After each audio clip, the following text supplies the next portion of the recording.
Hello दोस्तों, आज हम बात करेंगे डीओल स्टार्टर के बारे में। डीओल स्टार्टर का पूरा नाम होता है डायरेक्ट ऑनलाइन स्टार्टर। इस स्टार्टर से हम सिंगल फेस की मोटर और थ्री फेस की मोटर भी दोनों चला सकते हैं। तो दोस्तों, डीओल स्टार्टर के बारे में आज हम बहुत ही अच्छी तरह से जानेंगे कि डीओल स्टार्टर के अंदर क्या क्या लगा होता है और ये किस प्रकार काम करता है, और इसकी रिपेयरिंग के बारे में बात करेंगे। दोस्तों, इस स्टार्टर के ऊपर एक हरा बटन होता है जिसे पुश करने पर ये स्टार्टर ऑन हो जाएगा, यानी कि मोटर चलनी शुरू हो जाएगी। और लाल रंग के बटन को दबाने पर यह स्टार्टर ऑफ हो जाएगा, जिससे मोटर बंद हो जाएगी। इसके बीच में ठीक ये एक लॉक लगा हुआ है। आप हरे बटन को दबाकर जैसे इस लॉक को इसके ऊपर लगाएंगे, इससे क्या होगा कि अगर लाइट जाने के बाद दोबारा आती है तब भी आपकी मोटर चलती रहेगी। आपको दोबारा स्टार्टर के इस बटन को दबाने के लिए आना नहीं पड़ेगा। तो अब देखते हैं कि इस स्टार्टर के अंदर क्या क्या लगा हुआ है। पहले इस लॉक को मैं हटा देता हूं। तो दोस्तों, अब मैं इस स्टार्टर को खोल देता हूं। देखते हैं इसके अंदर क्या लगा है। सबसे पहले हम देखेंगे कि ये एक थर्मल ओवरलोड रिले है।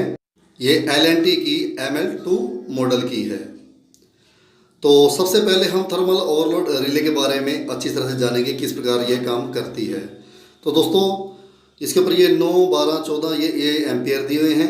आपकी मोटर की जो लास्ट लिमिट है एम्पियर की, वहाँ इसे सेट कर लीजिए। मान लीजिए जैसे 10 HP की मोटर हमने लगाई है और उसकी लास्ट लिमिट कितनी होती है, 14 एम्पियर। तो इसे 14 पर हम सेट करेंगे। इसके इस बटन को दबाने पर यह बटन क्या काम करता है, ये बटन होता है NO स्विच। शुरू में तो ये दोनों ओपन होते हैं। जब हम इस बटन को दबाते हैं, दबाते ही क्या होगा, ये दोनों आपस में शॉर्ट हो जाएंगे। अब बात आती है NC स्विच की। ये इसका NC स्विच है। शुरू में तो ये दोनों आपस में शॉर्ट होंगे, लेकिन जब हम इसे दबा देंगे, दबाने पर क्या होगा, ये दोनों पॉइंट आपस में ओपन हो जाएंगे।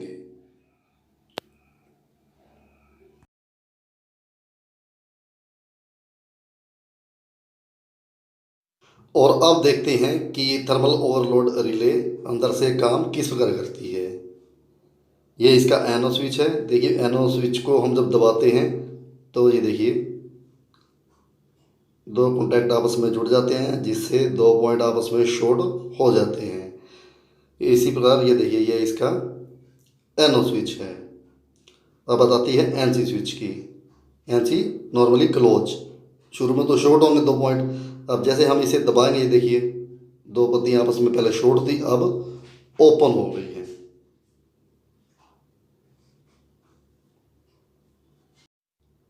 और अब बात आती है थर्मल ओवरलोड रिले की।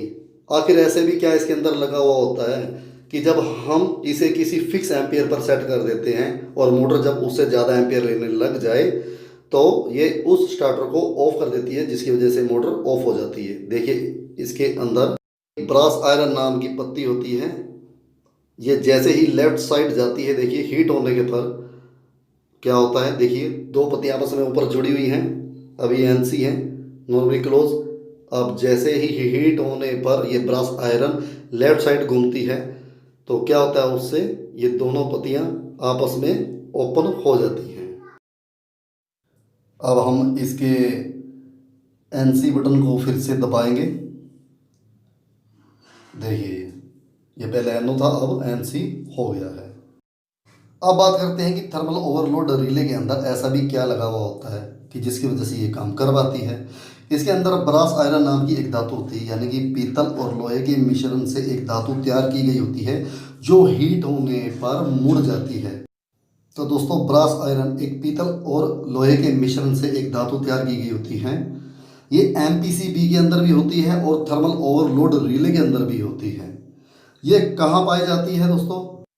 आपने कभी इलेक्ट्रिकल आयरन तो ठीक की ही होगी, और ये भी आपको पता होगा कि ये जब ज़्यादा हीट हो जाती है इलेक्ट्रिकल आयरन यानी कि प्रेस, तो उसके बाद ये ऑटोमेटिक अपने आप कट मार जाती है, अपने आप को खुद को सप्लाई देना बंद कर देती है। ये ऐसा किस प्रकार करवाती है? इसके अंदर एक ब्रास आयरन नाम की पत्ती होती है, यानी कि पीतल और लोहे के मिश्रण से एक धातु तैयार की जाती है, जो हीट होने पर मुड़ जाती है। आप देख सकते हैं ऊपर बगैर हीट हुई है ये बस आयरन की पत्ती, और नीचे दिखाया गया है कि आफ्टर हीटिंग, कि जब ये गर्म हो जाएगी तो ये हल्की सी मुड़ जाएगी। तो दोस्तों इलेक्ट्रिकल आयरन के अंदर भी ठीक यही चीज़ लगाई जाती है जिसे आप थर्मोस्टेट के नाम से जानते हैं। हीट होने पर ये प्रेस को कट ऑफ कर देती है। तो दोस्तों ये एक ब्रास आयरन है। देखिए मैं आपको सबूत देता हूँ। जब मैं इसे हीट करता हूँ, आप ज़रा ध्यान से देखना, अभी तो ये सीधी है, हीट होने पर ये हल्की सी मुड़ जाएगी। मैं इसे गर्म कर लेता हूँ अच्छी तरह से।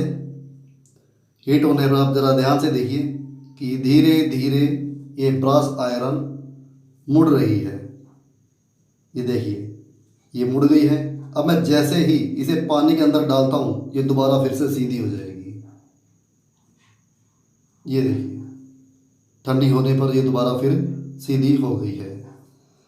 तो दोस्तों अब बात करते हैं इसे किस प्रकार रिपेयर किया जाता है ड्यूल स्टार्टर को। इस स्क्रू को खोलकर आप ये देखिए इसके अंदर ये 4 पत्तियां लगी हुई होती हैं और कई बार ये पत्तियां खराब हो जाती हैं स्पार्किंग होने पर। और अब बात आती है कि इन पत्तियों को किस प्रकार चेंज किया जा सकता है। सबसे पहले आप थर्मल ओवरलोड रिले को इससे अलग करेंगे। देखिए यहाँ पर पेच लगा हुआ है, इसे आप खोल दीजिए। एक एक करके ये 4 पेच लगे हुए हैं, इन सबको खोल दीजिए। जब ये खुल जाएंगे फिर आपको करना क्या है, सबसे पहले आप थर्मल ओवरलोड रिले को इससे अलग कर लीजिए। उसके बाद ये जो आपकी पत्तियां हैं ये खराब हो गई हैं, मान लीजिए हमें इन्हें बदलना है, तो किस प्रकार हम इसे बदलेंगे। इसे आप घुमाइए, देखिए इसके पीछे मशीनी पेच लगे हुए हैं। ऊपर वाली 4 पत्तियों के ये 4 हैं और जो नीचे लगी हैं 4 उनके अलग से 4 हैं। आप एक एक करके इसे खोल लीजिए।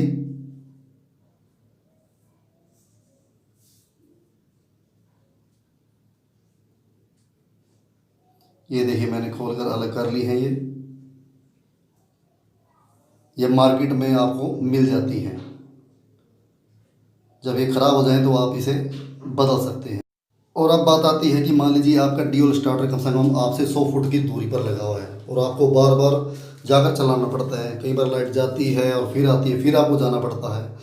तो आपको बिल्कुल ही आसान सा तरीका मैं आपको बताऊंगा कि आप इस ड्यूल स्टार्टर में से 3 कोर की एक तार ले आएँ, जहाँ पर आप आराम से बैठकर इसे चला भी सकते हैं और इसे आप बंद कर भी सकते हैं। तो दोस्तों ये कनेक्शन है, इसे ज़रा ध्यान से देख लीजिए। इस प्रकार आपको कनेक्शन करने हैं, यानी कि इस ड्यूल स्टार्टर में से 3 कोर की तार लेकर आनी है आपको, जहाँ बैठकर आपने स्टार्टर को चलाना भी है और बंद भी करना है।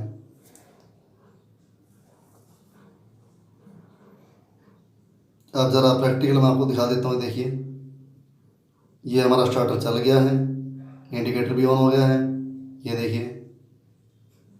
और अब इस स्टार्टर को अगर ऑफ करना है, देखिए एनसी स्विच को हम दबाएंगे।